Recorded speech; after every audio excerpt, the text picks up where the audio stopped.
Hi అండి, అందరికీ నమస్తే. మన ఛానల్ని చూసిన ప్రతి ఒక్కరికి నా హృదయపూర్వక నమస్కారాలండి.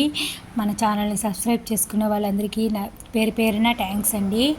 ఈరోజైతే మనం ఎంతో చూస్తుండగానే నోరూరించే రెసిపీ ఏంటి, చికెన్ పకోడా అంటే ఎవరికి ఇష్టం ఉండదు చెప్పు. అందరూ చికెన్ పకోడాని ఇంట్లో చేసుకోకుండా బయటే అయితే బండి మీద కొనుక్కుంటారు. అట్లాంటి బండి మీద టేస్ట్ రావాలి అంటే ఈ కొన్నిపాటి టిప్స్తో మనం ఫాలో అయితే చికెన్ పకోడా మెత్తగా క్రిస్పీగా అయితే చాలా అంటే టేస్టీగా అయితే వస్తుంది. దీంట్లో ముఖ్యమైన ఇంగ్రీడియంట్స్ ఏంటంటే మనం ఈరోజు చూసేస్తామండి.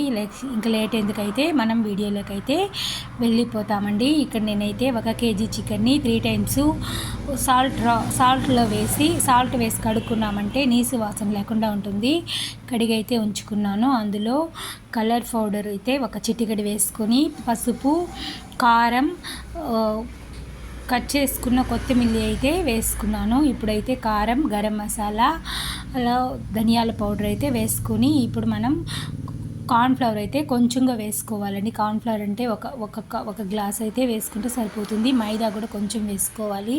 కార్న్ఫ్లవర్ ఎక్కువైందంటే పకోడీ గట్టిగా అయితే వచ్చేస్తుంది. మెత్తగా క్రిస్పీగా రావాలి అంటే కార్న్ఫ్లవర్ కొంచెం తక్కువగా వేసుకొని మైదా కొంచెం ఎక్కువ వేసుకుంటే, మీడియంగా వేసుకుంటే పకోడా అనేది క్రిస్పీగా టేస్టీగా అయితే చాలా అంటే చాలా బాగుంటుంది. దీంట్లో అల్లం వెల్లుల్లి పేస్ట్ కూడా అయితే వేసుకున్నాను. ఇప్పుడు మనం చికెన్ కడిగిన వాటర్ వేయకుండా అట్లే ఉన్న చికెన్లో ఉన్న వాటర్తోనే అయితే పిండి అంతా మిక్స్ చేసుకోవాలి. దీంట్లో నేనైతే ఇక్కడ ఒక చుక్క వాటర్ కూడా వేయలేదు, దాంట్లో ఉన్న వాటరే సరిపోయింది. ఈ విధంగా బాగా మనం చికెన్ని మ్యాగ్నేట్ చేసుకోవాలి. 1 hour ఫ్రిడ్జ్లో ఉంచితే పకోడా అయితే టేస్ట్ అయితే సూపర్గా అదిరిపోతుంది.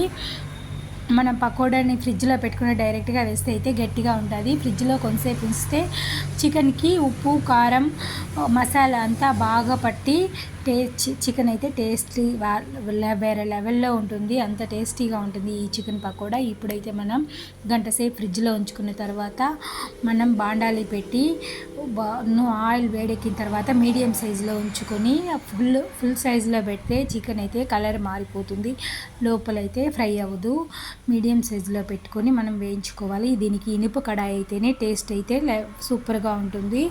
ఈ వీడియో ఇప్పుడైతే మనం మీడియం సైజులో పెట్టి చికెన్ అయితే వేసుకొని 2 minutes అట్టే వదిలేవాలి కలుపుకొని. 2 minutes తర్వాత మనం చికెన్ని కలబెట్టినామంటే బాగా ఉడకడం వల్ల చికెన్ అయితే ముక్కలుగా అయితే రెడీ అయిపోతుంది. ఇప్పుడు మనం చికెన్ని బాగా ఉడికే వరకు అయితే ఆయిల్లోనే అయితే ఫ్రై చేసుకోవాలి.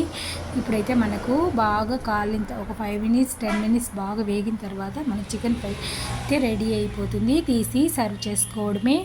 ఈ వీడియో నచ్చిందంటే ఒక లైక్ చేయండి, మీ ఫ్రెండ్స్కి రిలేటివ్స్కి షేర్ చేయండి.